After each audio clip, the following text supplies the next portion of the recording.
Hello everyone, and I'm Autobot Sonic the Telltale Gamer, bringing latest and everything Telltale games, Transformers, and more.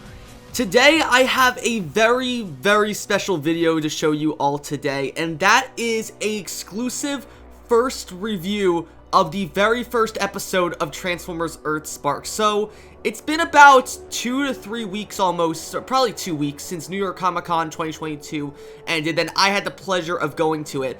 On Sunday, the final day of New York Comic Con, they had a panel dedicated to Transformers EarthSpark where they talked a lot about the making of the show and what we can expect from it.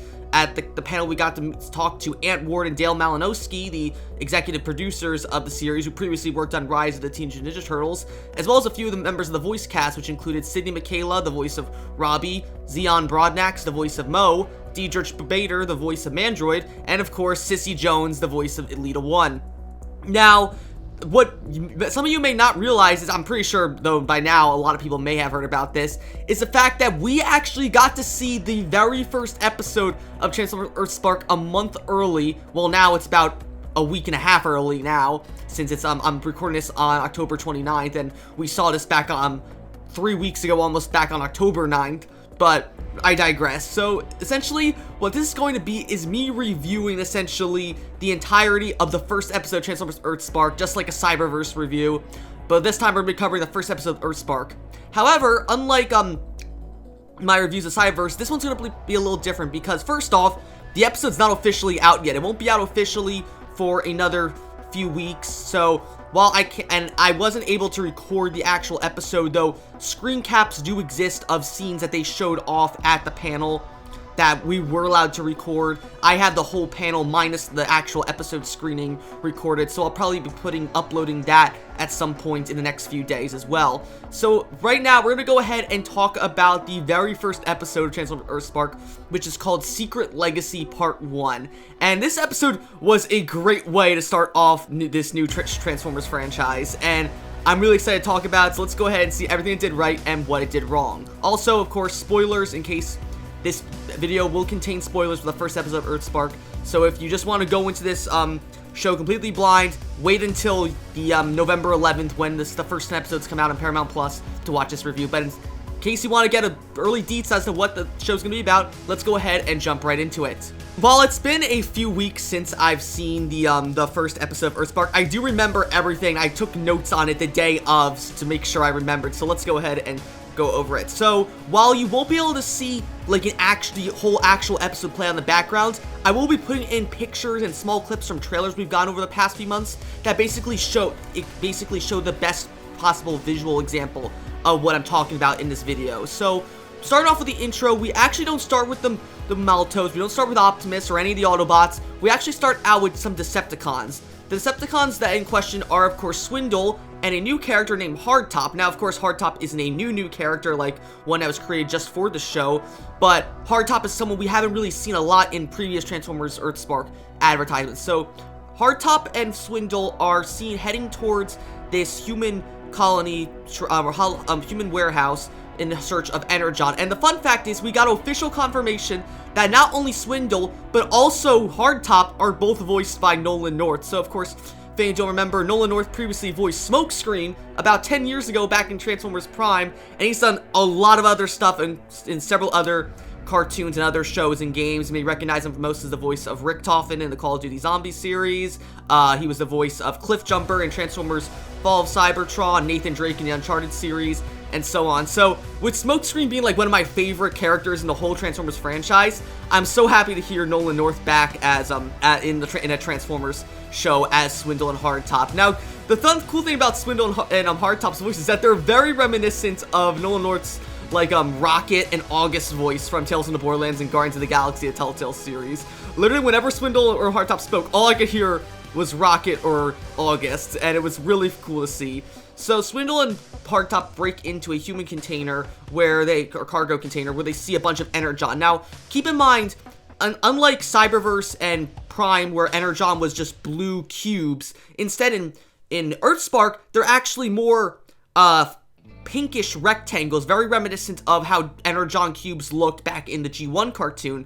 And that's a heavy theme throughout this entire EarthSpark show, is that it seems to be really paying homage to G1, very similar in the vein that Animated did almost 15 years ago. So while Swindle and Hardtop are getting ready to go ahead and steal all this Energon, they get interrupted by, of course, Optimus and Alita getting ready to stop them. And it's at this point where Optimus tries to get Swindle and Hardtop to surrender, stating that the war is over and that there's no reason for Decepticons to be causing any more trouble. But Swindle and Hardtop seem intent on getting away with this Energon. So we get this really, really cool fight scene with Optimus and Alita battling Swindle and Hardtop. We have Optimus battling Swindle while Alita battles Hardtop. And I gotta say, I absolutely love Alita in this scene, because literally this is Alita Run's first real main role in a Transformers cartoon in over 15 years since Transformers Animated. The fact that Cissy Jones plays her so well, I'm so happy with how Cissy Jones plays Alita 1. And for any of you who are wondering how Cissy Jones sounds as Alita 1, for any of you Telltale fans, imagine her as Shell in The Walking Dead 400 Days or Detective Brannigan in The Wolf Among Us Season 1. That's kind of the voice she uses for Alita, and it fits her really, really well. And Alita just absolutely beats the scrap out of Hardtop, just beating him senselessly, and he's not even able to get a good, a single hit on her. While Optimus meanwhile struggles a bit with Swindle, he's manages to overpower him as well. Afterwards, Optimus and Alita do defeat Swindle and Hardtop, and Alita blows up Hardtop into what seems to be some sort of human prisoner transport.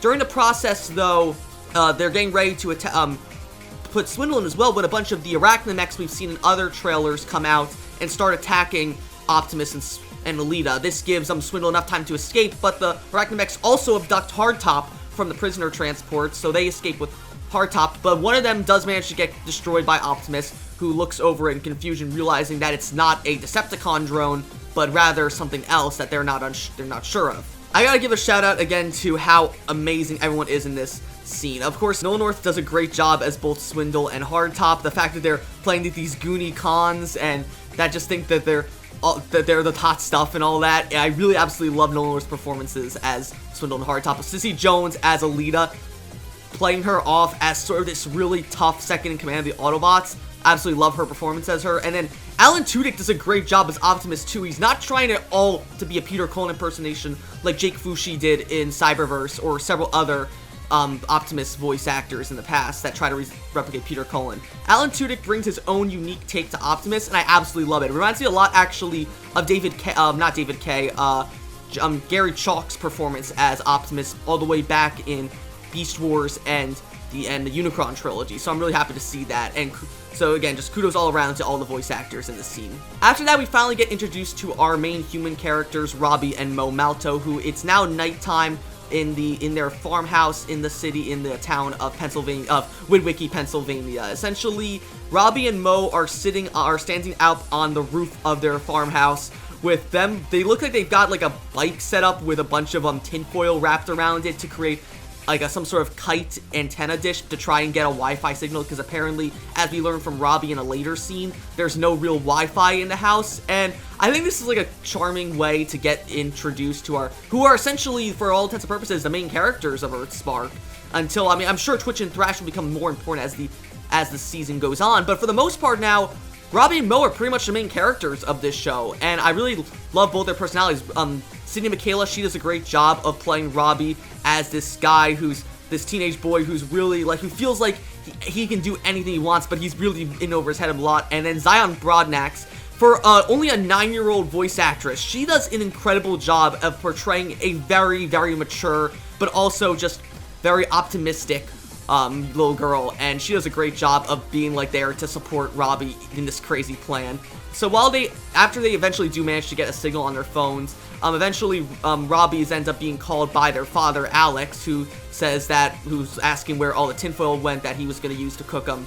I believe it's burritos for them both. So they decide to go downstairs and eat dinner with their mom Dot as well. And here we get some more exposition as to essentially what the premise of EarthSpark is. That essentially the Malto family moved from Philadelphia to live in Witwicky, Pennsylvania after Dot got a new job as a park ranger there, which is why we see her wearing her park ranger uniform throughout the entirety of this show. And while they're doing this, we have this one funny scene of Robbie just constantly looks like he's texting one of his friends on his phone under the table, and Dot and Alex are constantly telling him to get off his phone. And as someone who literally was the exact same as Robbie back in high school and college, whenever I came home for my parents, and my mom was always telling me to get on my phone when I'm texting my friends. I can totally relate to that. And so eventually Robbie just explodes at Dot and Alex, basically saying to them that he hates having to move here because he didn't want to move and leave all his friends behind, and it feels like there's nothing for him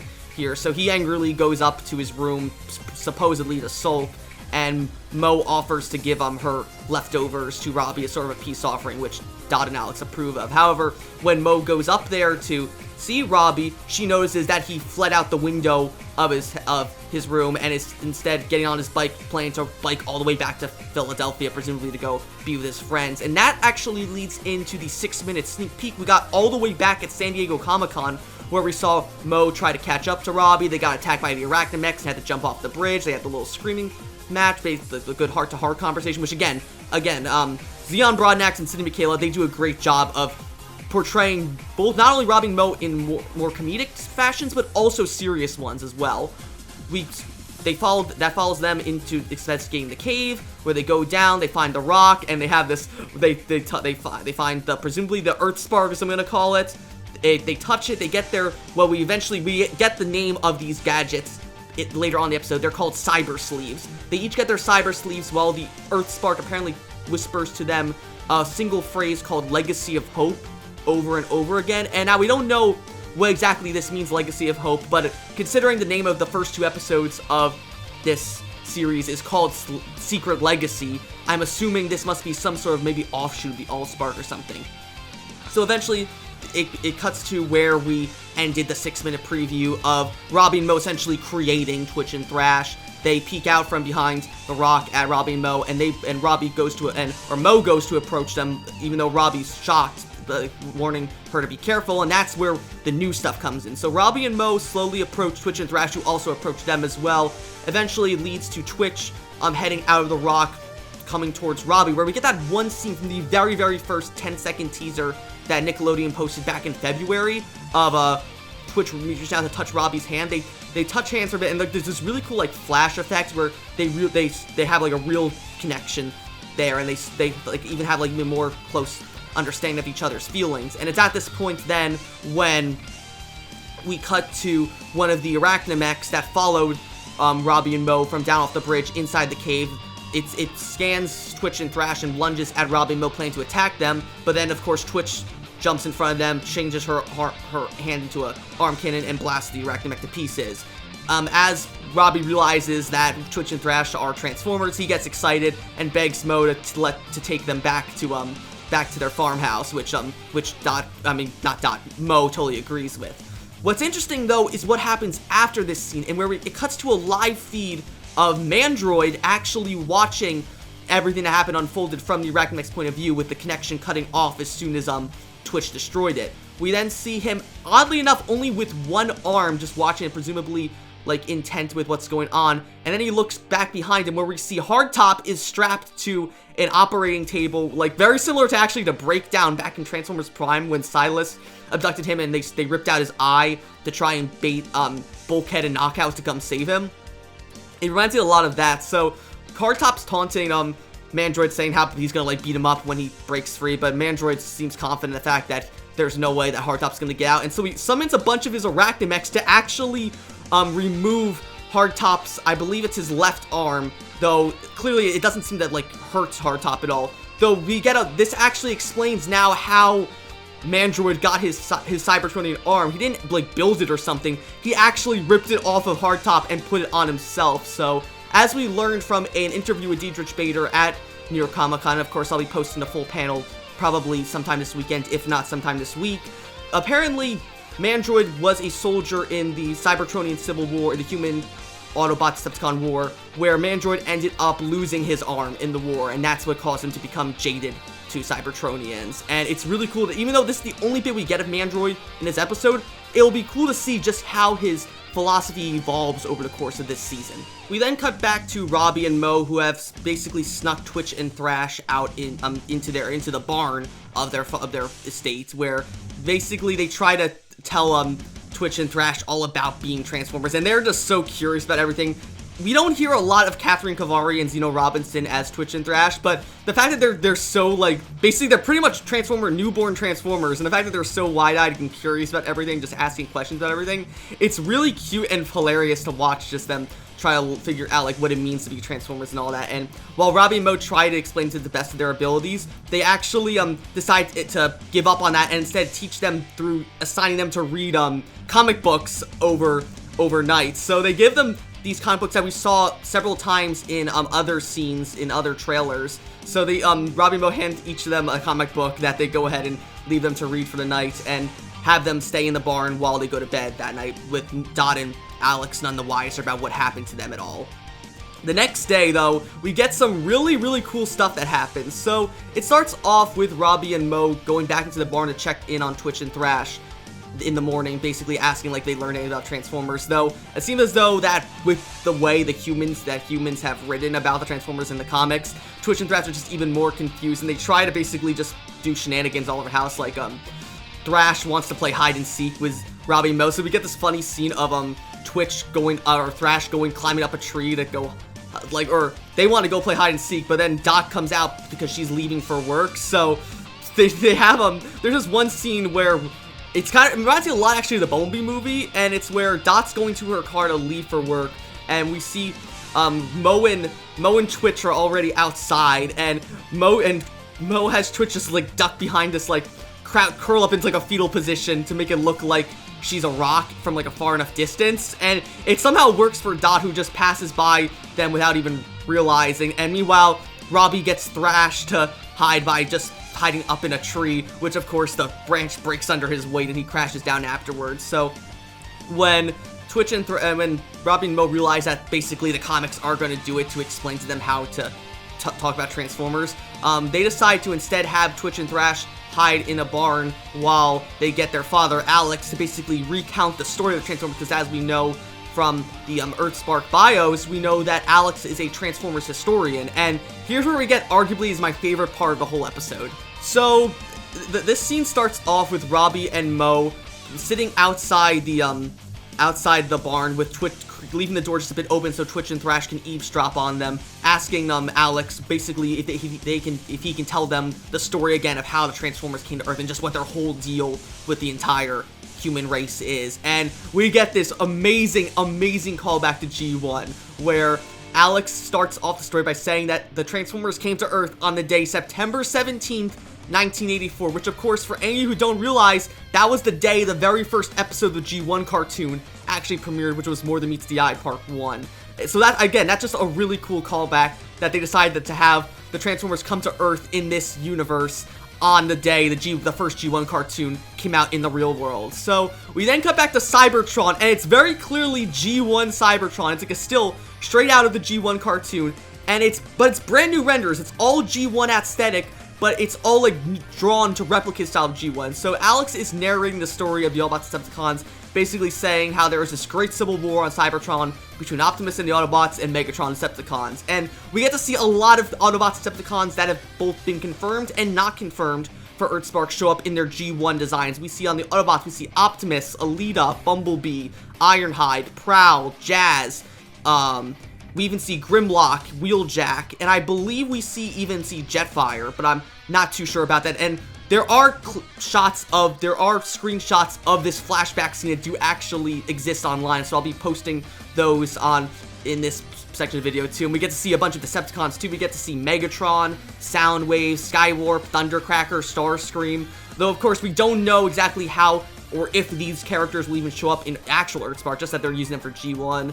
We see Starscream, Soundwave, Skywarp, Thundercracker, I believe Rumble and Frenzy as well, and a few of the Insecticons too.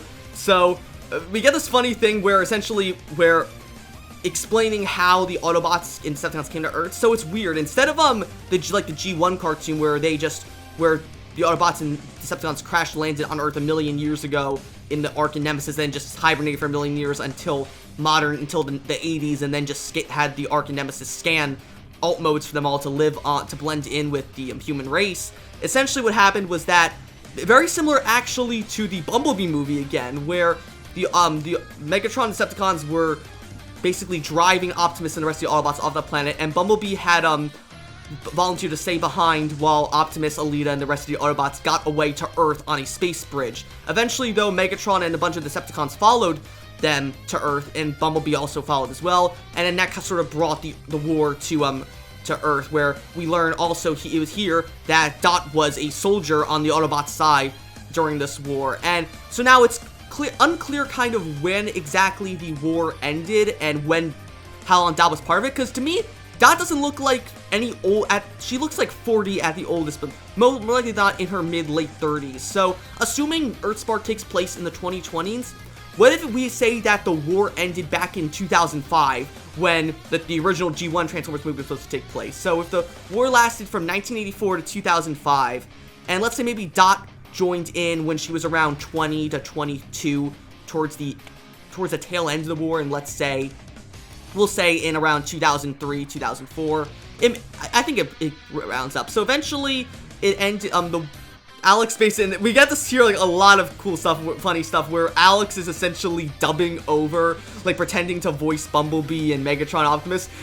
My favorite scene here is where actually it recreates Optimus and Megatron's final fight in the G1 Transformers movie, but it's, Alex is, dubbing over Frank Welker as Megatron with his, like, no, it's Alex dubbing over Optimus, where it's like, one shall stand, one shall fall, and then Robbie's like, ooh, can I do Megatron? And then he, like, you hear him clear his throat, and then just pull on, like, a really deep voice, like, why throw away your life so recklessly, Optimus? And it's really hilarious, and everyone in the panel was absolutely dying when it happened, so I'm sure you all are gonna love it as well, and was easily my favorite part of the whole episode. Eventually, though, the war apparently ended. We don't know when the war ended, but I'm going to assume in 2005, when Optimus decided that the only way to end the war was to destroy the space bridge that they kept sending to and from Cybertron. So when Optimus destroyed the space bridge, it basically stranded all the Autobot Decepticons that were there on Earth. They had no way of returning to Cybertron, and it was at this point that Optimus tried to bargain with Megatron, or like beg for a peace treaty, which Megatron surprisingly agreed to. We don't exactly know what exactly Optimus did to convince Megatron to go along with this peace treaty, but somehow it worked, and that's how the story ended, with Optimus, the rest of the Autobots, and even Megatron and a few Decepticons working together to rebuild Earth after the war. And we learned from Alex as well that there are still rogue Decepticons out there still causing trouble, and some Autobots mostly went into hiding, including his favorite Bumblebee, who has been missing ever since the war ended. And of course we know Bumblebee is going to show up later on, but this also confirms something surprising, is that Megatron is actually a Autobot in this, and this is the first time ever in a cartoon that we've had an Autobot Megatron. The last time this happened was back in the IW comics, the Mortal Meets the Eye and Lost Light, where infamously at the end of the Dark Cybertron event, they shook everything up by having Megatron become an Autobot and basically end the Decepticon faction and become the co-captain of Lost Light alongside Rodimus. So to see basically gonna have a Autobot Megatron in a Transformers cartoon, I'm so excited to see that happen. After that, we do get one last good laugh here of where Alex is basically just still lamenting about, like, if Bumblebee is out there. He doesn't think that Bumblebee's dead. He thinks he's just out there and hiding somewhere. And he says, though, he got one of his favorite sayings from the war. That was, literally, this is ripped straight from Family Guy. Basically, he tells Robbie and Moe to always be an Optimist Prime and never a Negatron. And literally, I was like, again, everyone was dying in the panel when he said that, because that's literally a joke ripped straight out of Family Guy, where Peter tells Brian the same thing, be an Optimus Prime, not a Negatron. And we literally actually and there was like this really hilarious skit at the time where it was basically an actual Decepticon named Negatron who turned into a canoe, just arguing being a pessimist with Megatron, and they actually got Frank Welker to reprise his role as Megatron for that skit. Maybe I'll play like a little snippet of it so you guys know what I'm talking about. It was honestly hilarious, and the fact that EarthSpark references that is wild to me and is really cool. You know, if you ever want to get anywhere with this girl, you gotta ditch that negative attitude. You're as bad as Negatron. Do as I command, and we will defeat the Autobots once and for all! Nope, not gonna work. Oh, come on. What did we talk about? Autobots always win. You think Optimus Prime's gonna be dead, but then he's not dead. But after Alex finishes telling his story, he goes back inside to go ahead and prepare, I think, stuff for his college classes. So Robbie and Moe head back inside the barn then to ask Twitch and Thrash what they think about the war, and so they realize that they're like super into everything that Alex was talking about, but they don't have their own alt modes, so they want to go out there and get their own alt modes, which is basically, and that ends Robbie and Mo and Twitch and Thrash's story for this episode, which is kind of sad because I kind of wanted to see more Twitch and Thrash, but the ending, though, is really, really interesting as well. Now, the ending of episode 1 of EarthSpark involves Dot driving to work, though her path is blocked on the bridge with all the littered ghost vehicles that we saw being blown up in the 6-minute preview at San Diego Comic-Con. So she's blocked off by all this debris and gets out of it in confusion. Well, actually, first she goes out to go, like, set up a bunch of, like, traffic cones to, like, ward off, like, any people that are trying to cross the bridge. And then, meanwhile, Optimus and Alita just drive in to talk to Dot, and they just accidentally knock over all her cones, which she's, like, absolutely, like, miffed about, and Optimus actually, like, apologizes to her about it, and it's really interesting here, because Dot, like, seems to harbor a great disdain towards Optimus. Like, she wants nothing to do with him, and basically, like, Optimus and Alita beg Dot to come help them when he explains to her that about the Arachnomechs that they fought with Swindle and Hardtop, and along with the fact that there's all the rogue Decepticons.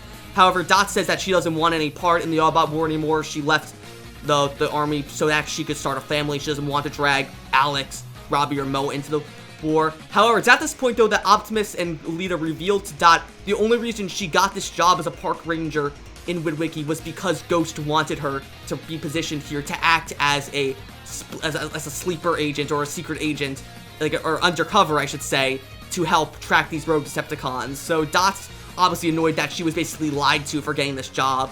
But before she can argue with Optimus and Alita anymore, the episode ends with Megatron landing down on the opposite side of the bridge to this really, really heavy funk-like music that he just lands down. He lands right in front of Dot, and he actually just grabs her, but, like, honestly, like, really gently. He pulls her up to his face and just glares at her menacingly, and then that's where the episode ends. And again, I had a great time with watching this episode. I thought it was really, really good, and I'm so excited to see the other 9 episodes when they come out on November 11th.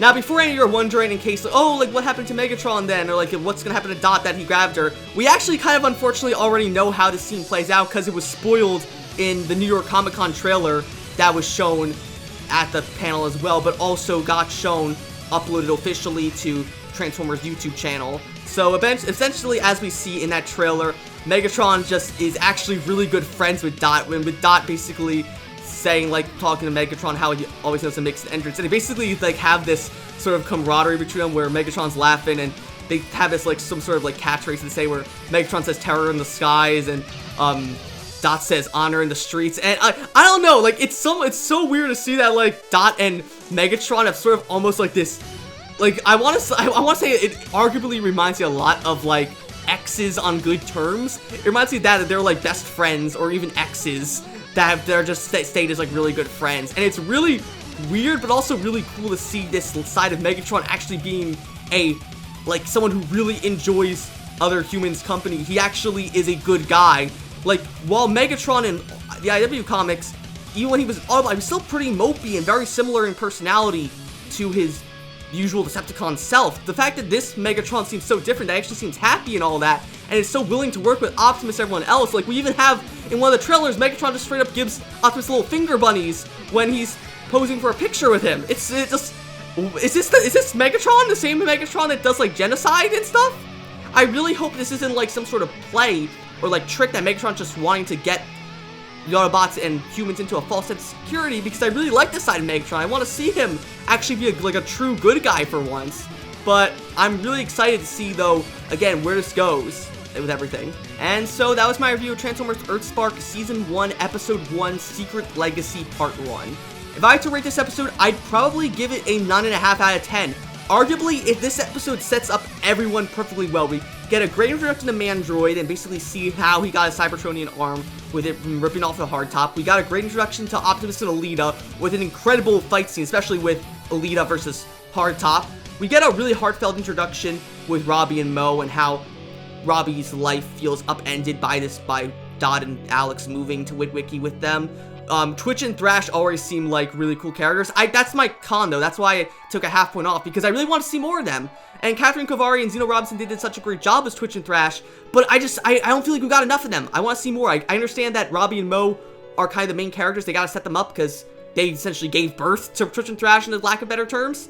But I want to see more of them. And then the ending with Dot being unknowingly an undercover agent for Ghost still with Optimus and Alita, and then Megatron seeming to have some sort of repertoire with Dot. And I'm so excited to see where this goes, and it just makes me even more excited. So that's going to be it for this review. I'll be back soon, or on November 11th, I should say, with Episode 2, Secret Legacy Part 2, and the remainder of Transformers EarthSpark. I'll be reviewing every episode one by one, unless there's any more two-parters or stuff like that, in which case I'll cover those in one video together, similarly like how I did with some of my Season 3 Cyberverse videos. But yeah, I'm so excited for EarthSpark, and be sure to keep an eye out on this channel for when I post the New York Comic-Con panel for Transformers EarthSpark and a bunch of other stuff too. So if you're excited as I am, be sure for EarthSpark, be sure to like, comment, and of course subscribe, and I will see you guys later.